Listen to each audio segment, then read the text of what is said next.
Hey everyone, I hope you're doing well and staying safe during this time. If you're new here, welcome to the channel. Like I said, thank you so much for checking me out. If you haven't done so, please make sure to hit that subscribe button just right below the video. Cool, thank you so much. I really do appreciate it. And if you're returning, welcome back. Thanks again for your support. I truly do appreciate having you here. For those of you who don't know, today marks the official end of expert discovery in the Ripple SEC case. I guess technically an extension still could be filed, but so far it looks like today will be the official end. In past extensions, we have seen them filed around 2 to 3 weeks before the actual end of expert discovery.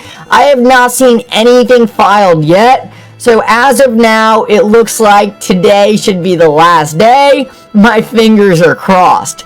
This is huge for the case because we've been waiting so long for this expert discovery to be finished up. It was supposed to end around August originally, kept getting pushed back, and now here we are, but finally it looks like we have reached the end. The reason this is so huge for this case going forward is because expert discovery is really when Ripple and the SEC were gathering all their materials going forward and figuring out what they were going to be able to use for this case going forward. Most of the biggest decisions in this case still haven't been made, and Ripple and the SEC both haven't had a very large incentive to settle yet because both of them were still collecting all their information. It wouldn't make sense for either of them to settle the case before expert discovery was done with because both of them were still building their case. Now that discovery is over with, both parties have all the materials they will have going forward, so now they will be in a better position to gauge how strong each other's argument is going forward in this case. It's also a huge moment in this case because now it's going to be time for the judge to start making a lot of the critical decisions that are going to dictate how strong each party's argument really is. The judge is going to know what documents each side has now, so she's going to begin now ruling on whether or not some of these documents will be handed over to the opposing side. Overall, the end of expert discovery means things are going to start moving a lot faster in this case now that both parties are done bickering over what side should get what and what shouldn't. The judge is going to have more clear-cut rulings, and the parties are likely going to be forced to abide by whatever she says. Looking back at the expert discovery period, I believe one of the most interesting things was the fact that Ripple was on the offensive the entire time, while the SEC was actually on the defensive and tried very hard not to hand over any of the documents Ripple was asking for, and the SEC took very little time actually trying to get documents from Ripple. This is so interesting because, as many of us know, the SEC is the ones who brought this case. So it's so funny to see that they brought this case, and meanwhile, they are the ones being attacked by Ripple's legal team as the SEC just tries to sit there and stall.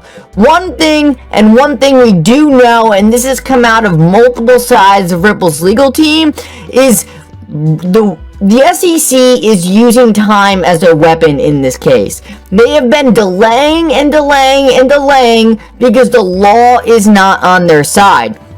We can see right here from the general counsel of Ripple's legal team, Stuart Alderati. He says this is why the SEC plays the delay card and uses it to their advantage. Because the SEC does not care about whether they are on the right or wrong side of the law. They are simply trying to chill people with enforcement action. So what he's saying here is the SEC never cared if they were right or wrong in this scenario. They were using the lawsuit as a weapon, and that's why they were delaying this case so often. They didn't care about getting more evidence or even if their position was right or wrong. They simply cared about trying to wear down Ripple's financial resources and weaken them in this lawsuit. Time has been the SEC's only weapon this entire time, and that's why they have been stuck on the defensive. There's no facts or no evidence they can get from Ripple that is going to prove their case. At the end of the day, they filed a case that didn't make sense. XRP is not a security. It will never be declared a security because it doesn't meet the SEC's own definition of what a security is. Therefore, it is in the SEC's biggest incentive not to get any more evidence, because at the end of the day, almost all the evidence goes against their own agency. The only thing they can do without further hurting their position is simply to delay the inevitable. The longer they delay the inevitable, the more they wear down Ripple and force Ripple to accept terms that are worse and better for the SEC. Let's keep moving now, and I thought this was pretty interesting. The best way we can prevent the SEC from using this stall tactic is using Connect to Congress. When the SEC is forced to answer to congressmen who are hearing from their constituents who are pissed off by the fact that everyone's complaining that they're being hurt by an agency that's supposed to protect them, that's when the SEC is forced to get in line. Right here we have John Deaton saying he actually spoke to a senator today, and this is huge progress. It shows that the walls are closing in on the SEC and people are sick of their arbitrary enforcement actions that have little to do with their mandate of protecting the retail investor. Let's keep moving though, and I wanted to show you this also because I believe this says a lot to the nonsensical nature of the SEC lawsuit. Right here, this is a lawyer I follow. He says in the letter Jay Clayton wrote, the analysis of whether a digital asset is offered or sold as a security is not static. It does not strictly adhere to the instrument. So that means what Jay Clayton wrote to a congressman was that the sale of a digital asset, it's not necessarily this asset itself, it's not necessarily the cryptocurrency that's a security, it's the entire scheme of selling it. It's the sale. And this the security status does not necessarily adhere to the asset itself. So what Jay Clayton is saying here in the case of the XRP lawsuit was, well, it's not necessarily the XRPs that's the security. It's more of how Ripple sold the XRP.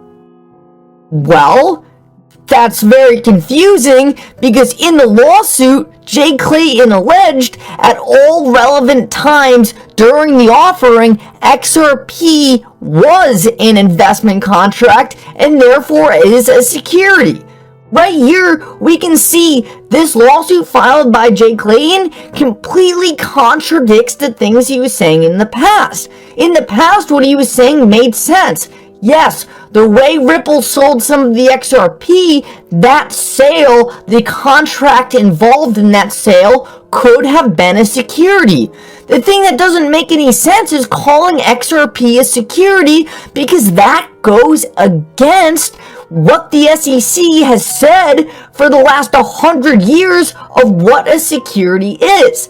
These are the points, and this is really the main thing in this lawsuit that makes me think we are watching a show to bring clarity to a market. The SEC knew this argument wouldn't work of XRP being a security because it doesn't meet their definition of what a security is. So why would they file a lawsuit against the strongest, most powerful, most well-financed cryptocurrency company in the world making such an absurd accusation? It really makes you think, especially since we have knowledge right here that Jay Clayton knew this wasn't the case.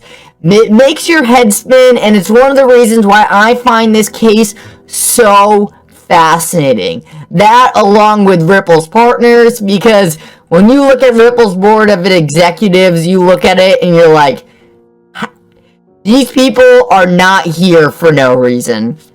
Let's keep moving though, and I want to get into the massive thing going on today. This is what really all the lawyers are talking about. John Deaton tweets out, and this is surrounding Brad Garlinghouse trying to get notes from the SEC regarding what Elad Roisman told him regarding XRP.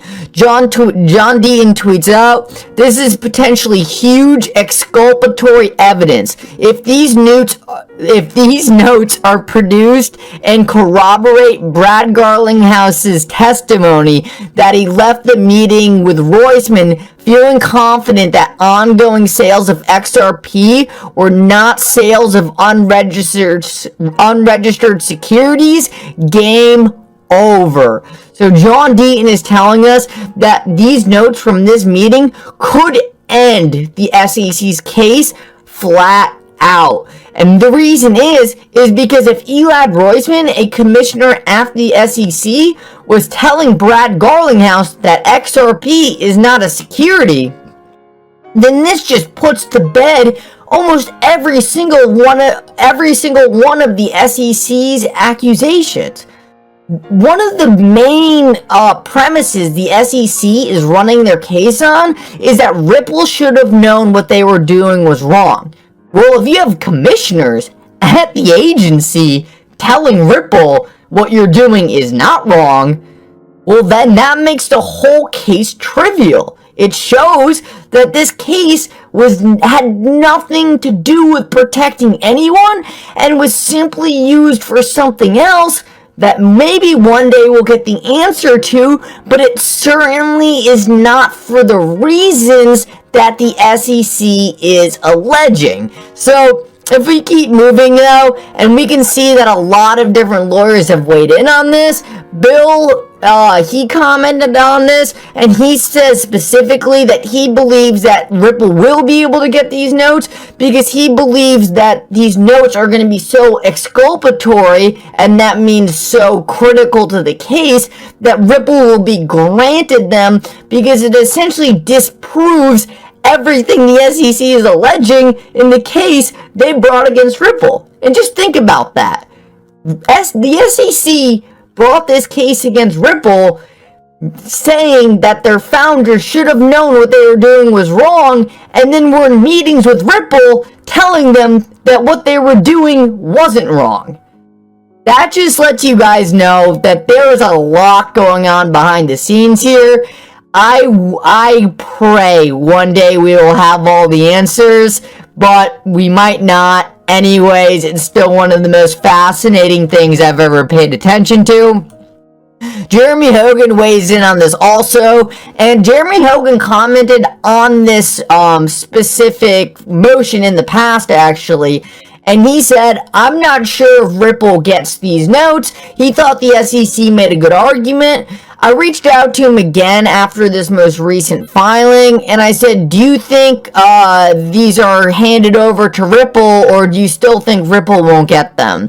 And he said, I think they should, based on the judge's prior rulings, I do not think they do, but I hope she proves me wrong. So we've seen now three lawyers who think Ripple should get them. Jeremy Hogan still doesn't believe they will based on the judge's prior ruling, but Jeremy Hogan later goes out and makes the point that honestly, it doesn't really matter if Ripple gets them, because if this case goes to trial, then either way, Ripple will be able to get them because they are going to be critical to the case. So I think the best way to look at these notes right now is either way, if Ripple needs them and it comes down to a bad scenario for XRP possibly being on the table, Ripple will get to see these notes, and as John Deaton said, these notes are exculpatory and will likely end the SEC's case. I'm your guy. I will keep you posted. I'm your advocate. I'll be back on a daily basis, usually multiple times per day, with these videos to keep you updated with everything going on. So, I hope you enjoyed the video. If you haven't done so, make sure to hit that subscribe button. Feel free to share any of my videos with your friends, family, social media, or anybody who may care to listen. Thanks so much for your continued support. I'm always here for you. I want to help you through this time. So thank you so much for continuing to choose me. Enjoy your day, stay safe, and I'll catch you again probably in a couple hours. Thanks, everybody. See you later.